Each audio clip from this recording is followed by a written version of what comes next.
Greetings, true believers, and welcome to another bone-chilling episode of History of the Marvel Universe. This channel is sponsored in part by Patreon supporters. If you would like to contribute and vote in monthly polls, then you can sign up for an amount of your choosing over at patreon.com/MaryMarvelite. The link is in the description below, along with other places you can find me. In previous episodes, we've taken a look at various strange and scary stories from the Marvel Universe that don't involve superheroes, often from before the dawn of the Marvel Age. We've taken adventures into weird worlds, looked at strange tales, explored the Tomb of Darkness, and met many marvelous menaces. For this installment, we'll be focusing on some of the terrifying tales that were reprinted in a particular anthology series from the 1970s. Join me, true believers, for this week we discover what awaits us in the dead of night. Our first story, originally published in Adventures into Weird Worlds number 6, is called The House of Fear. This tale features a paranormal investigator named Charles Boyd, who came to assess an allegedly haunted house with his associate, a reporter named Jean. Finding a number of bats, rats, and spiders occupying the moldy old apartment, Jean was understandably on edge. Charles, however, was convinced that the supposed haunting was all an elaborate hoax. But then Jean felt something small, wet, and furry brush past her leg and began to panic. Acting quickly, Charles pulled his gun from its holster and fired upon the shadow in the darkness. Bringing the torch closer, the pair then saw that the creature he'd shot and killed was simply an innocent stray cat. Jean was saddened and remorseful, while Charles was unbothered by what he'd done. But then, the two saw a ghastly skeletal figure emerging from the darkness. When Charles fired his gun at the ghostly thing to no avail, he suspected that the creature was actually a projection of some kind. He stepped closer to investigate, all the while Jean heeded him not to touch it. Ignoring her warnings, he reached out to make contact, and the ghoul briefly embraced him before disappearing once again. But then Charles looked around, and instead of the dark, dingy house, he saw a bright, comfortable-looking home. He theorized that this was the property's true nature, and that the darker version was actually some kind of hypnotically induced illusion. However, Jean quickly saw the truth that the haunted house now looked like a home for Charlie, because he too had become one of the living dead. Our next story, originally published in Marvel Tales number 125, is called The House That Fear Built. We begin with a married couple, John and Mary Decker, who one Thursday noticed building materials in the empty lot across the street from their own home. A curious housewife, Mary kept watch throughout the day while her husband was off at work, but nobody ever came to begin construction. But the following day, when she awakened, she noticed the house was half built. That night, after John returned from work for the day, the couple both kept watch late into the night, but again saw no builders before they could stay awake no longer. Then, to their shock, the following morning, the house was completely finished. With John home for the weekend, the couple watched all Saturday to try and catch a glimpse of their new neighbors, but nobody ever came. Regardless, after dark, they noticed strange dancing lights flash behind the oddly opaque bay window. The following day, John decided to investigate by simply ringing the doorbell and seeing if anybody was home. While nobody answered, John soon found that the door was open, and the couple cautiously entered. Once inside, they found an empty room lit by a strange, unearthly glow, and discovered that the bay window was only opaque from the outside. But then a door opened and the Deckers saw the occupants of the strange house. an alien scouting party from the planet Venus who had caught the curious Earthlings in a diabolical trap. With he and his wife held prisoner, John was forced to call his real estate agent and have their house put up for rent. Sure enough, several days later, a new couple moved in and were drawn to the strange lights glowing behind the opaque window.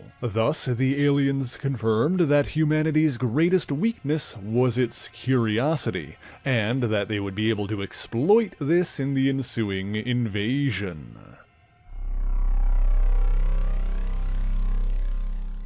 The next tale, originally from Spellbound number 16, is called Only a Rose.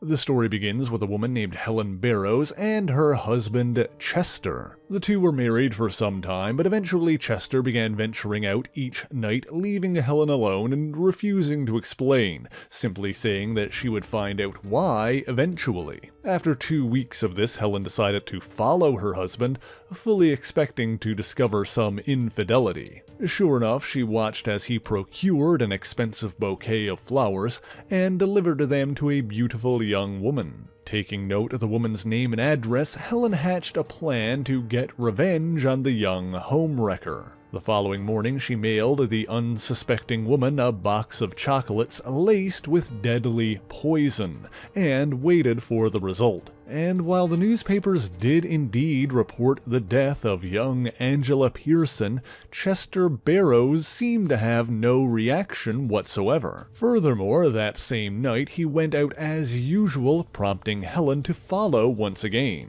And just like before, she witnessed him deliver an expensive bouquet of flowers to a beautiful young woman. Sure enough, Helen made sure that this mistress also fell victim to a box of fatally poisoned chocolates, but once again Chester cared more about the sports section than the murdered woman. This pattern continued for several more nights, and several more women fell victim to Helen's murderous revenge. But then, one afternoon, while Chester was at work, Helen heard a knock at the door and feared that her scheme had been discovered. However, when she opened the door, she saw that it was her husband, who had come home early to celebrate her birthday with flowers and chocolates that she eagerly enjoyed. He also gave her an expensive new wristwatch and revealed how he'd managed to pay for it. You see, for the past several weeks, Chester had been working part-time, making deliveries for the Ritz Plaza flower shop. Furthermore, when he went back there to buy a bouquet for Helen, he ran into one of the women he'd made a delivery to. She apparently had a fight with her boyfriend and decided to return the flowers she'd been given. Recognizing Chester as the delivery man, she also decided to give him the box of candy she received in the mail,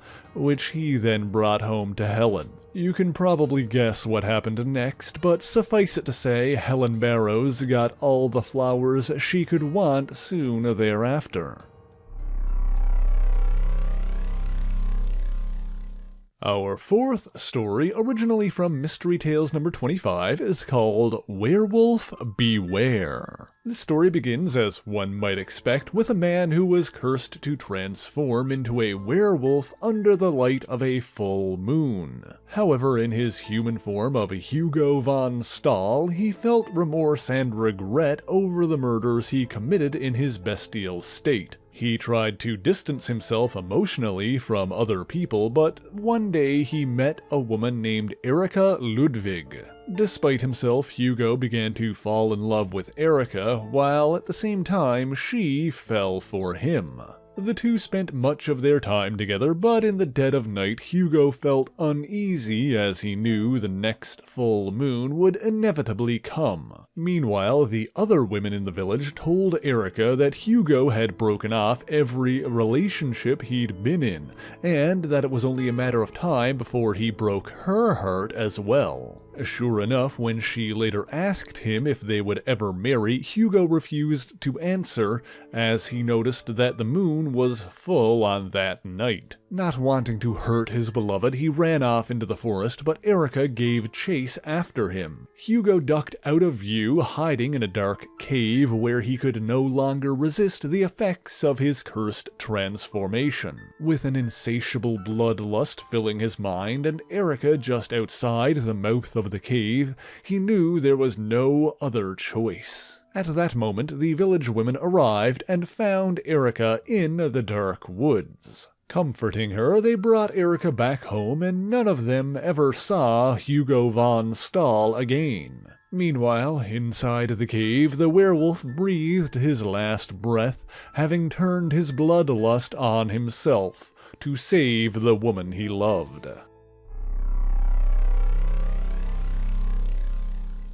Our next tale from Adventures into Terror number 12 is called The 13th Floor. This story starts with the owner of a large building on Madison Avenue, Bart Creel. One evening while working late into the night, he was visited by a large, ghoulish individual. Alongside a group of similarly monstrous compatriots, this creature had come to rent the 13th floor of Creel's building. Of course, like most buildings, this one didn't have a 13th floor, as the numbers skipped from 12 to 14. But when the monsters started bearing down on him, Creel agreed to draw up a lease based on their demands. The monsters agreed to pay the normal rate for a full floor, and the following day they started moving in. And much to Creel's surprise, they did indeed take the elevator to a hitherto unseen 13th floor. Even more surprising, the button leading there only ever appeared when one of the strange creatures was in the elevator. When asked, the monstrous renter explained that the floor didn't exist for ordinary people,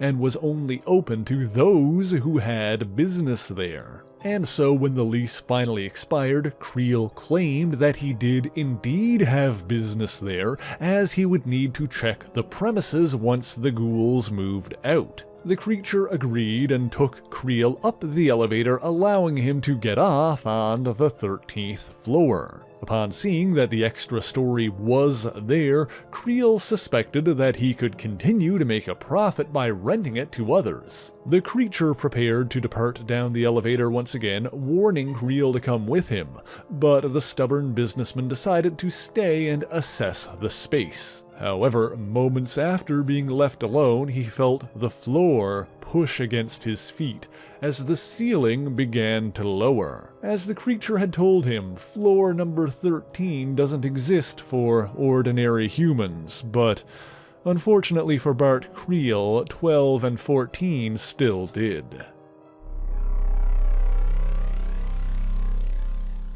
Our next chilling chapter from Adventures into Weird Worlds number 10 is called Down in the Cellar. This story begins with a hunter named Gort taking a beautiful bird to a taxidermist named Judson to be stuffed. The issue, however, was that Judson loved birds, and while he would do the work, he hated whenever the feathered creatures were hunted for sport. Still, after becoming irate with Mr. Gort, he apologized for his outburst and offered the man a glass of brandy. He suggested the hunter try larger game and offered to show him examples in his cellar, but Gort politely declined and left. However, upon returning home, the hunter decided that the old man's erratic behavior was amusing and plotted to take advantage. 1 week later, Gort brought Judson another bird, and the events of their previous encounter repeated. After eliciting an angered response from Judson, Gort accepted an apologetic glass of brandy,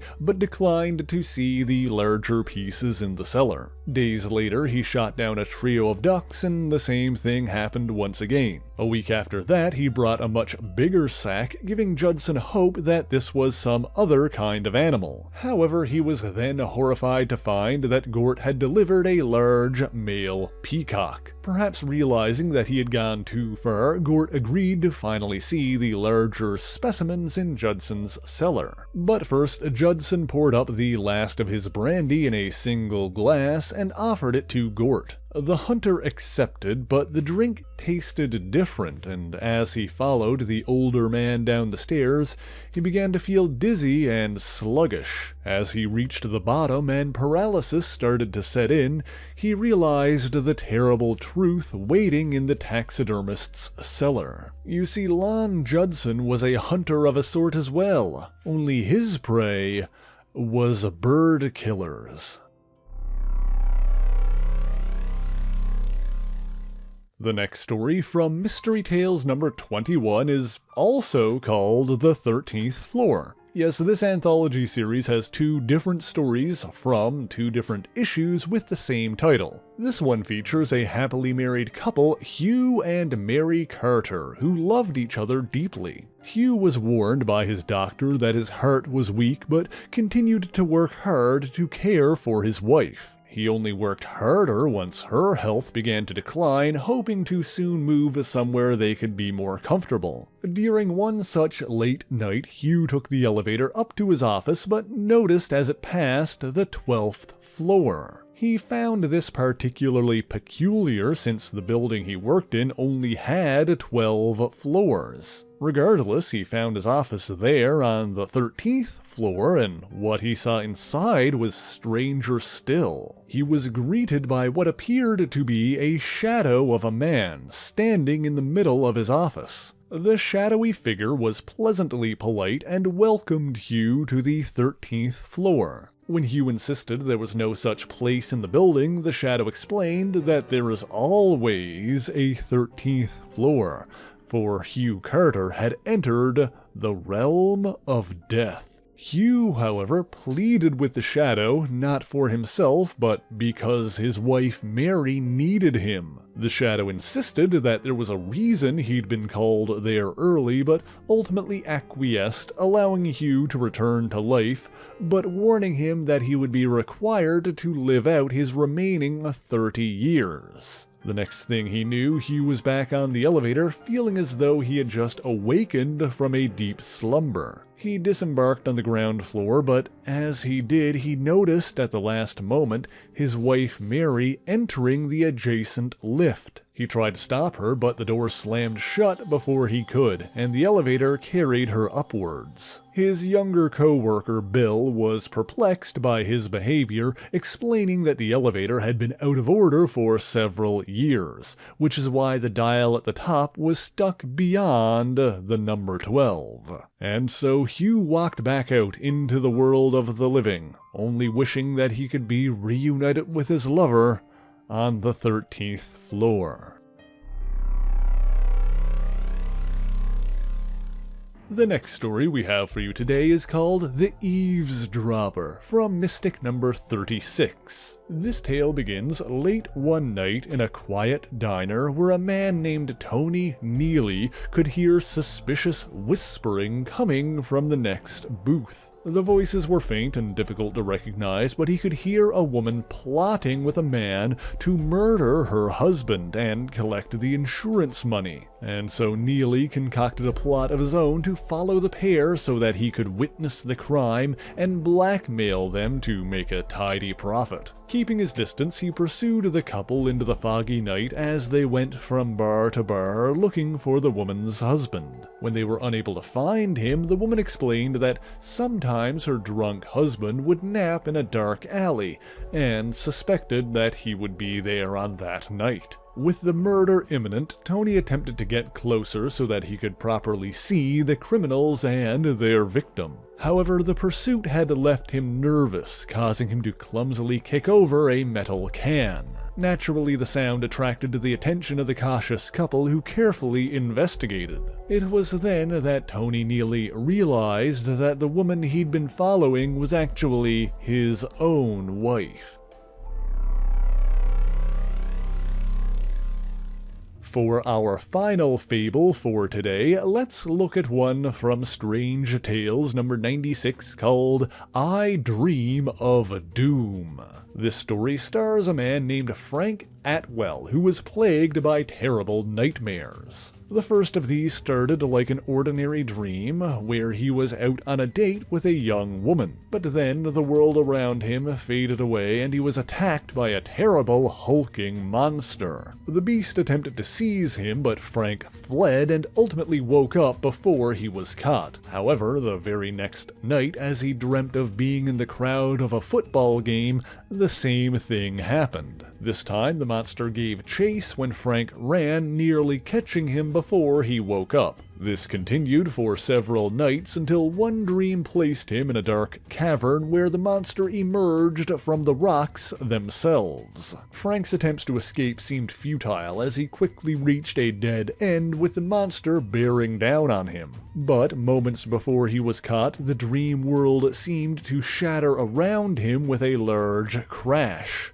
Jolted awake, he realized that his cat had knocked over and broken a vase, and feared that if it hadn't, he would have been finished. Terrified, he refused to go back to sleep, and for several panic-filled days and nights, he remained awake. Growing more delirious, he eventually barged into a doctor's office and begged the physician to give him something that would let him stay awake. The doctor heard the man's plea before offering him a pill and a glass of water. However, Frank quickly realized that in his tired state, he'd been tricked, and the doctor had given him something that would make him sleep. The doctor explained that Frank was completely exhausted and imagining things, and while he tried to fight it, the drug soon caused sleep to take over. As the doctor and nurse laid him down in a bed, Frank began dreaming that he was on an amusement park roller coaster. But then, further down the track, he saw the familiar monster appear once again. As he barreled towards the creature, this time there was no escape,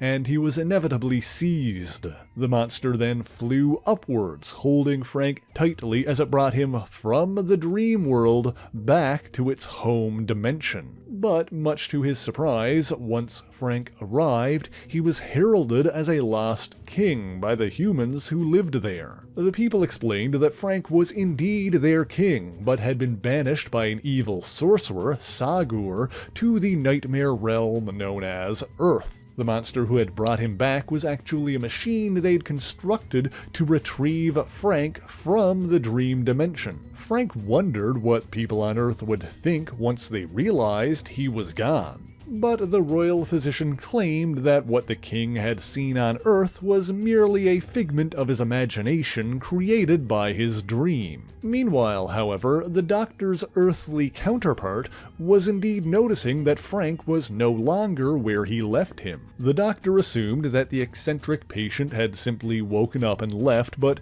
couldn't help but remark on how convinced he seemed that his dream was real. But I suppose with the nature of the multiverse being what it is, one person's reality could seem to be nothing but a dream to someone else out there. Okay, heroes, that is all I've got for you this week, so thank you so much for watching this video. If you did enjoy it, be sure to leave a like, subscribe to the channel, and share it on your favorite social media. As always, the issues referenced in this video are listed in the description below if you would like to read them for yourself, as well as links to other places you can find me, including my Patreon page where, for only $1 a month, you can get your name in these special thanks here, and vote in monthly polls that help decide what topics get covered on the channel. So until next time, true believers, Excelsior!